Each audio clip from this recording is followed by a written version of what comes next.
Welcome to the Only Dream Big podcast, starring your host Donnie Bedney. Donnie is the president of PSP Metrics and has been in the assessment and human capital management industry for more than 15 years. Get ready as Donnie, together with industry experts, share how you can create better workplaces, improve employee experiences, and ultimately drive change through people. Awesome. Welcome back, everyone, to another episode of the Only Dream Big pod. I am your host, Donnie Bedney, and I am so excited to have Karen Eber with us here today. Karen, thank you so much for joining us. I'm thrilled to be here. Looking forward to our discussion. Absolutely. So, hey, we just want to hop in and really get a better understanding, really of your background, kind of what led you to start a career, in HR, and can you kind of take us back to how you really started working with people in human capital in the first place? I was your normal child that asked why every few seconds and was fascinated by the why behind things. And it would not surprise anyone that I ended up falling into studying psychology because I was just always fascinated by what motivated people and why they were doing things. I continued that into a master's in instructional design, which is focused on how are you helping adults perform and learn and bring out their best. Ironically, for a long time, my mom had my major written on a piece of paper with her because she kept wanting to tell people I was in interior design, which absolutely not. Completely different. That I wish, but no. And so I ended up taking a job right after my graduate degree in this company that now got bought by Hewlett Packard. And in there, we were an internal consulting group to the company, helping people figure out how to do their job better, how to solve performance problems, how to train, basically anything they needed. We said yes and then learned how to do it. And so that cut my teeth in the human capital space. They thought, this is really neat. We should sell this externally. The problem is when you think of people in human solutions, you don't necessarily think of Hewlett Packard. And so it was always this challenge of how do you help them connect to the human side of IT. But I've always worked in this space of how are you helping people bring their best forward. And that really focused into leadership development, organizational culture.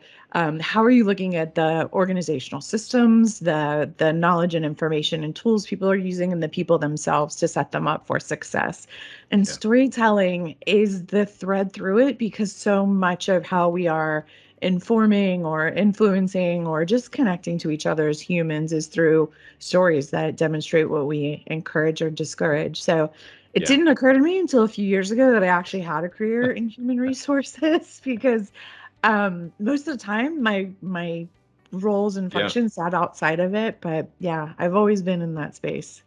I think that, as much as we've had, different guests and stuff on here, we like to say driving change through people, right, is my phrase. And so I would say that your, career and experience probably aligns arguably the closest with truly doing that, frankly, of all the guests that we've had, I'm so just in far. denial. So it's really, really cool. But I think it's fair that, driving change through people is not actually, HR specific, right? I think that, what I like to say is that, there's a number of organizations, and frankly, all organizations have consistently attempted to drive change through, policy, right? Or procedure, as you think about Lean Six Sigma or anything else. And arguably for the rest of our lives, technology will be a significant way that folks attempt to drive change.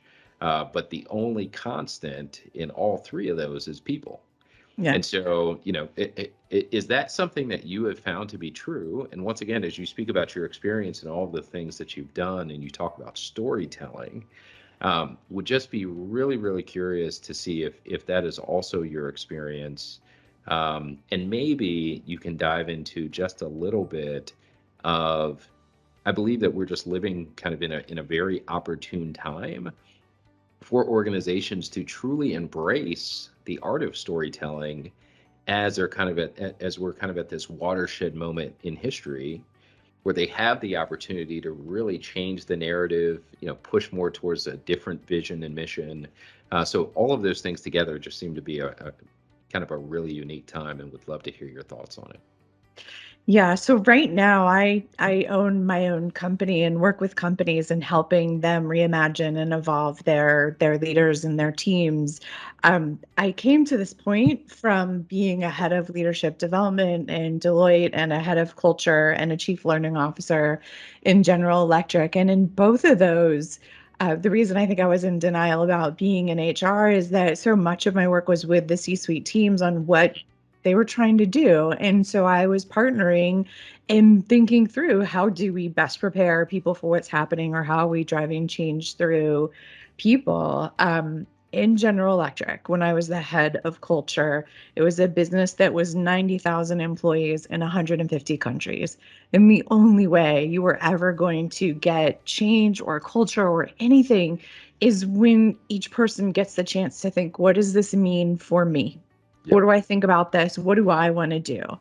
Because it doesn't matter what values hang in the lobby or what you are Mm-hmm. pushing out. It's got to be that choice for each person. So you have to figure out, how do you touch each person so they can do that. Yeah. And I was not going to get 90,000 people in a classroom. And even if I did, that probably wasn't the most effective way. The reason I started to do storytelling is it was a way to touch, it was the scalable technology, right? It's the way to touch the 90,000.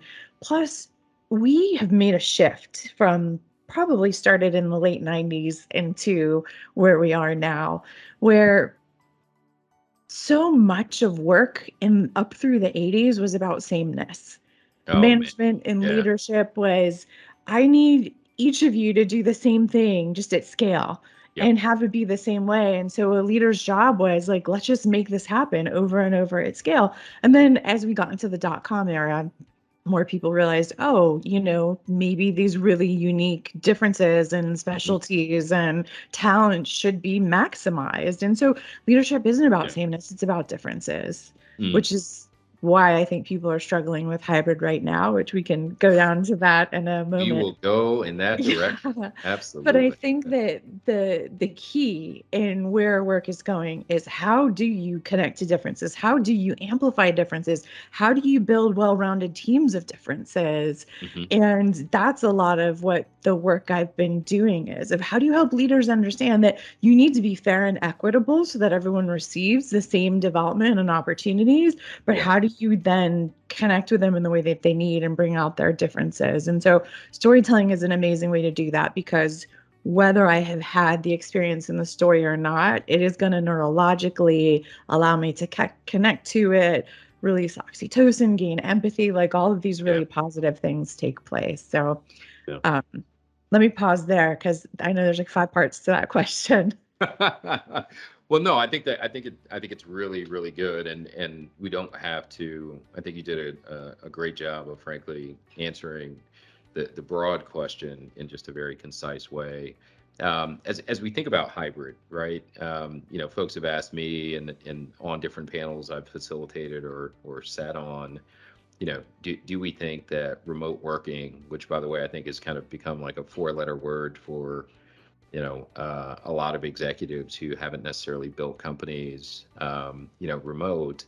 Is it here to stay? Do we have, are we going to go back, to normal, right? We have leaders across the country talking about how we need folks to come back to our downtowns and all of those kind of things. And it feels a little short-sighted to me, for folks to believe that when we've had this significant shift in values, right, and emotions, frankly, wink, wink, from people, how we're, barring another unpredictable event that shifts those emotions in a different direction, whether or not we're going to ever, kind of go back in that way. And so I like to refer to it as decentralized culture.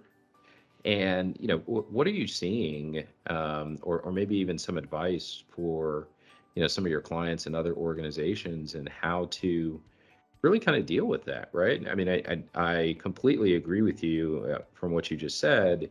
Um, a lot of organizations have kind of attempted to do this blanket, kind of blanketed solution, and yet, now just feels like an amazing opportunity to hone in on some of those individual strengths that your team has, and be able to build something that, frankly, is maybe the most dynamic and productive, effective, profitable, organization that folks have ever run in decades. Yeah. This is my favorite topic because it's just so layered and nuanced, and I think we're overcomplicating it. So first, I don't believe there is ever a going back, even if companies are mandating that employees go work in an office. Okay. We are not picking up with where we left off March 2020. Too Yeah. much has changed as individuals, as corporations. Um, I have maintained that culture is not what takes place in the office or what's on the walls or in between the walls. It's in interactions. Mm, Culture was happening when we were working virtually. yeah. And what happened is it put a spotlight on the fractures in the leadership deficiencies and in the culture. And so the reason so many are so desperate to go back is I don't want to put the time or the work or the investment in fixing our culture and our leadership that was a problem to begin with. So Mm, to wow. me, it's a lot easier. It feels a lot easier for me as a leader to be Hmm. able to walk down the hall and see everyone because Sure. I don't have to think so much about differences. I Yeah. can just do the management by walking down the hall and I've seen everyone and then I can check the box. But by the way, walking down the hall and seeing everyone doesn't mean that you were doing what was needed. So No. it's this mindset shift that's wrong. And those that Mm, are just trying to blindly go back and pick up where we left off will continue to suffer because they are not evolving and learning how to fill in the gaps in those holes in our mhm, leadership and culture. And mm. employees are peacing out because they're like, this is stupid. I am not going to do this. I see what Yep. this is. This is silly. And so Yeah. I think it's a huge opportunity. It feels hard Hmm. because it's forcing a different style of leadership that probably should have been looked at and been underway. And No doubt. one of the things we are consistent about as humans is over rotating. So, March Talk about that. 2020, Yep. we went on Zoom or whatever our favorite web platform is, and everyone was so sick and tired of the happy hours and the whatever. Like, if I have to have another meeting, I'm going crazy. And we packed all of our days with meetings instead of Yeah. like, let's just let work done and let's be thoughtful. And so now what's happening? We are over rotating with everyone's going to be back in the office, and this is an opportunity to be really thoughtful of when do we need to come together and how. Yeah. So the Wow. number one Great problem question. everyone has is meetings. Hmm. Number one, everyone everywhere, too many meetings, not effective meetings, no time to work. So what if you decided like we're going to cut our weekly meetings and we're going to do one day a month in the office and that full day is going to be a working session and we do Mm, nothing but meetings on our team and maybe there's some check-ins and some follow-up in between, but sure. we agree that one day a month we're going to do this and that's when we're together and we clear our calendars and we maximize that time. Like that's one of Wow. 100 possibilities. Sure. And instead of using this as a moment to say what allows us to do our best work or what is needed at this time, Hmm. people are just trying to say, well, if we allow it to be different, then it might not be fair and equitable. Instead of how do we be fair and equitable and do what's needed? Wow. Um, wow. That is really good.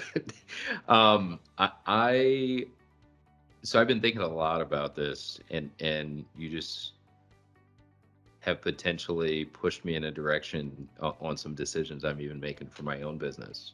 Because the other piece, which I think is interesting, right? And as much as people are talking about office space, and for anyone that's in a similar boat to me, that whose lease is like running out, and thinking about rebuilding office space and making it more collaborative, like when people do come in. And we're already hybrid, coming in 3 days a week, but we're also about to transition to you know, minimum 2 days a week, but you can select what days you want to come in.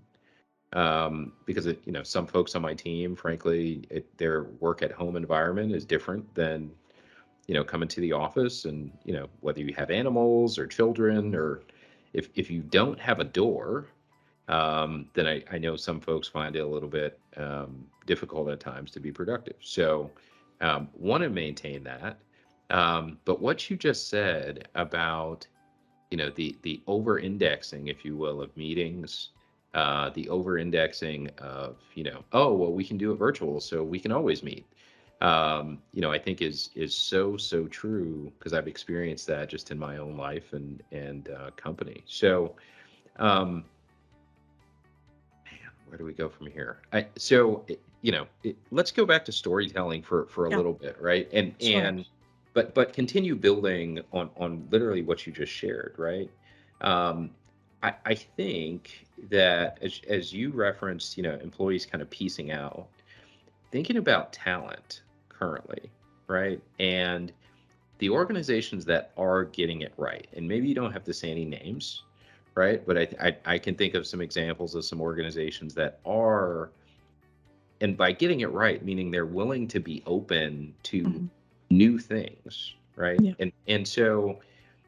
And I think that that's really made them more competitive as they think about talent, because they are not limiting themselves to a geographic region, which then allows them to go after literally the best talent for whatever their potential gaps are, and frankly, whatever the story is that they're telling about the organization, not only that they are today, but who they are becoming in the future. Are you seeing similar things? I think there's a mix. I think those that are saying, you know what, we don't have the answers, but let's experiment. Let's try some of these things and see how it goes. It won't all be 100% successful, but we're going to learn. We're going to try. Like, I think those are finding they have deeper talent pools, they have more opportunity. Hmm. I think Elon Musk came out a couple weeks ago or a month ago or something saying all SpaceX or Tesla or maybe all Yeah. of his One of companies them. have to spend a minimum of 40 hours in the Mhm. office. Yep. And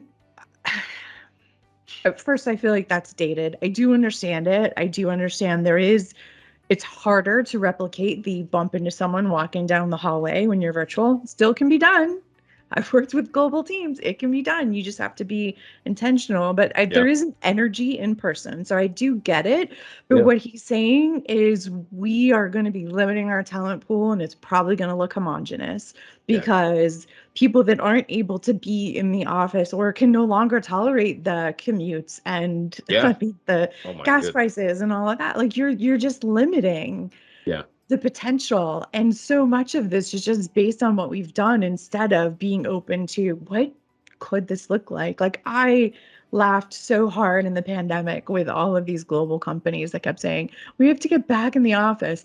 Ever since I worked at Hewlett Packard, I was working on global teams where I never met people, and we worked Yeah. virtually before email was even coming Before it was into a thing. being a thing. And like, oh, it worked. So it's possible. It's just mindset. So Yeah. it's all the constraints that we're putting on ourselves and what we're open to doing. I do think those that are doing it right are finding more loyalty from employees. Mm. To me, leadership and work and all of that is about energy. And if I am engaged and I feel valued, I Yep. give more calories per hour. I'm not just going to Mhm. sit there at my desk. I'm going to be more engaged and interested in what I'm doing. Sure. The flip side is I'm also going to be resilient faster. I'm going to go Mm. home, but I'm going to bounce back from that day because I was doing things that made me feel engaged. If I hate my job, I hate what I'm doing, I feel really depleted, I don't feel valued, that Yeah. burnout comes much faster. That resilience isn't there. It takes me longer to do stuff. I'm not giving as many calories per hour. And so to me, it's like, how do you make these tweaks so that people can get the chance to bring forward their best each day? And most importantly, in this time of severe burnout, like find places of resilience. Yeah.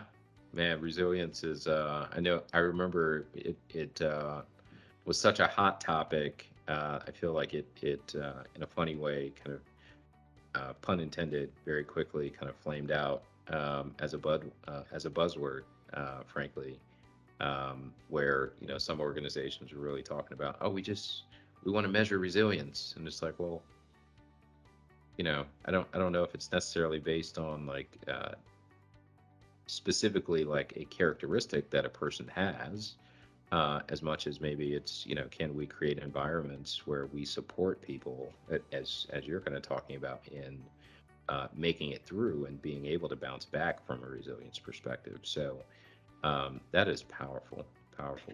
I'm in the process of writing a book and just had a really tough Mhm. deadline in the middle of a bunch of travel. And I have loved writing this book. This is Yeah, something that is a strength.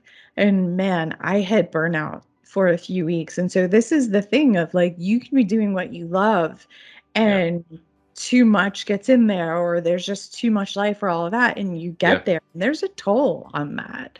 yeah. Um, and that's doing something I love. What about the person that's like doing something that's like, meh, Right. or no, I do not love this at all. Okay. That just there's a toll for sure. Yeah, yeah. Well, you have that is an amazing setup for where I was taking us next. And so you hinted at it, and so can you give the audience a little reveal for some of the thoughts and frankly the book that will be upon us, I believe coming fall of next year.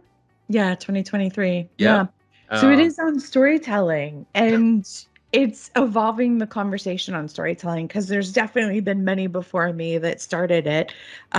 There's a lot that tells you what can happen when you tell a story, what happens in your brain. But there's mhm. not a lot that tells you how do you then harness that uh, into the story that you're telling. And sure. so this book has what I call the 5 factory settings of the brain, which outlines what is your brain naturally going to do and behave like, and how do you harness that or navigate it when you're telling a story.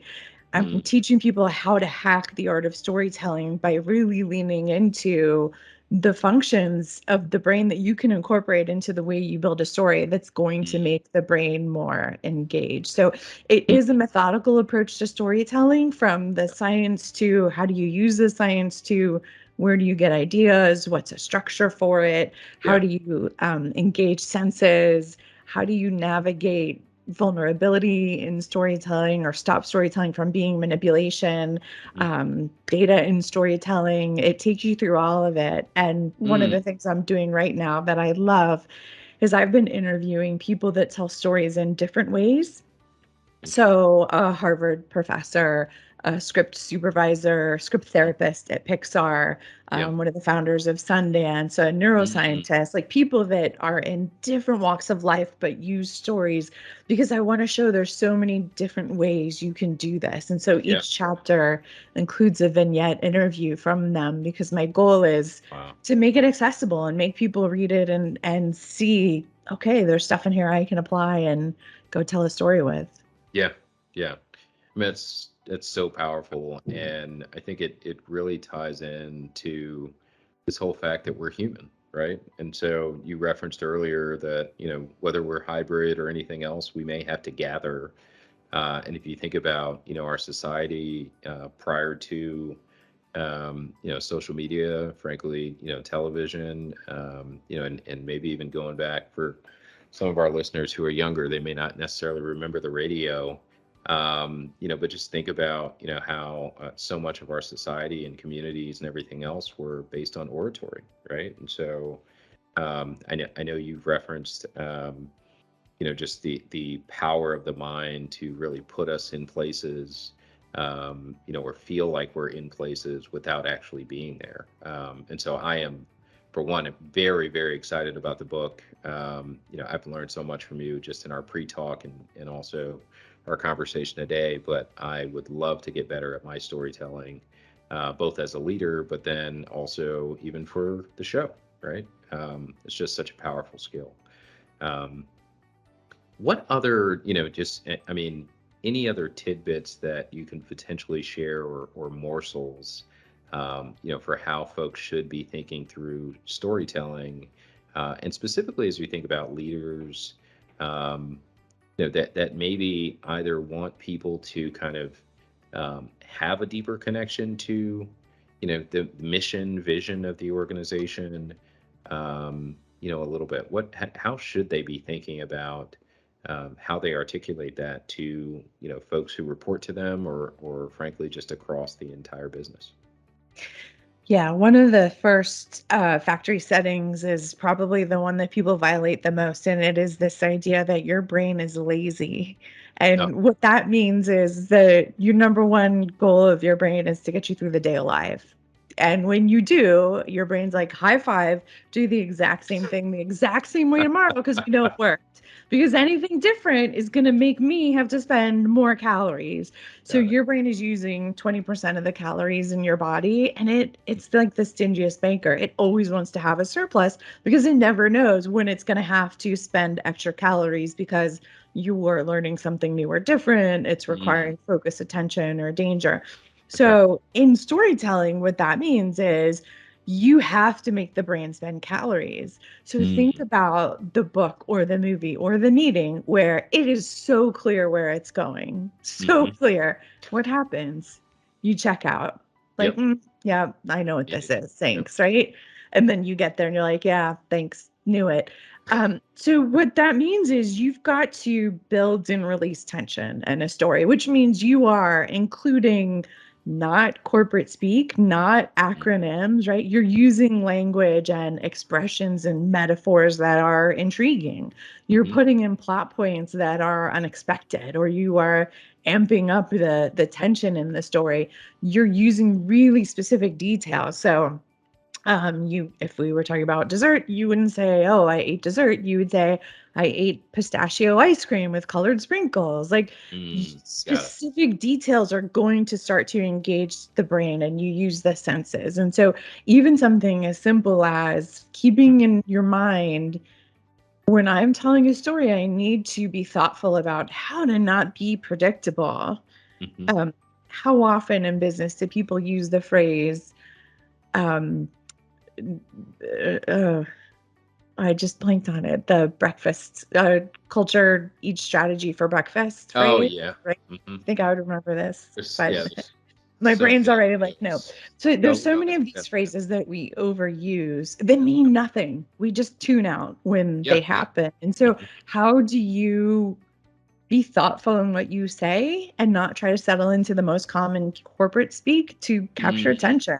That's an easy place to start. It does require a little bit of planning so that you're not just rambling and saying what's common, but that's definitely a place that is an easy starting point that makes it easier to be more dynamic and memorable in your communication. Yeah. No, that's powerful. Yeah, literally just by you sharing pistachio, all of a sudden my mind immediately went to our local ice cream parlor, and the fact that when my daughter Sophia wakes up, I literally may take her outside and we will walk to the ice cream parlor to get ice cream. Not pistachio, but like it literally took me there.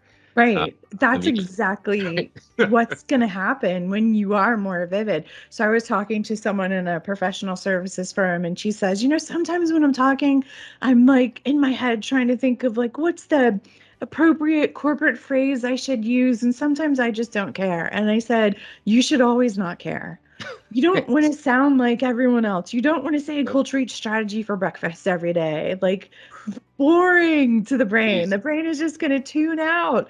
Yep. You're better to be vivid. So I once had someone volunteer me for work that I didn't want when I was in a corporate role. My boss came to me and said, "Oh, you were volunteered for this." And I said, "I would rather braid my eyelashes." And woo, that was like, okay. And I got out of it and it was memorable. And That is amazing. um, the specific and descriptive catches attention. And what happens is your brain goes, huh? Yeah. And that's what you're trying to do. You Yep. want to make sure that you're not falling into the corporate speak, but that you are being dynamic. And that can be as simple as a metaphor or a really descriptive example or a detail, or you're unfolding and ordering things in a way that it's hard for me as the listener to assume what's going to happen. Yeah. That is gold. Very, very, very good. like in my mind now, there's so many of these phrases that I despise that, are coming in like, At the end of the day, well, it's who crazy. says at the beginning of the morning, throw the baby out with the bathwater? Like, At the end of when the was day. that? 2 centuries ago? Like, what Yeah. the heck? Yeah, but it's just easier. It's the Yeah. reason we do it is that we don't have to think. Yep. Because I, if we have to think, but that's the cue, right? If you have to think, then your audience has to think and you're spending calories, and that's a good thing. People say, oh, it's just so much easier to communicate data. And I'm like, just because it feels easier doesn't mean it's being understood. Mhm. And that's the mindset shift to get over in any type of communication.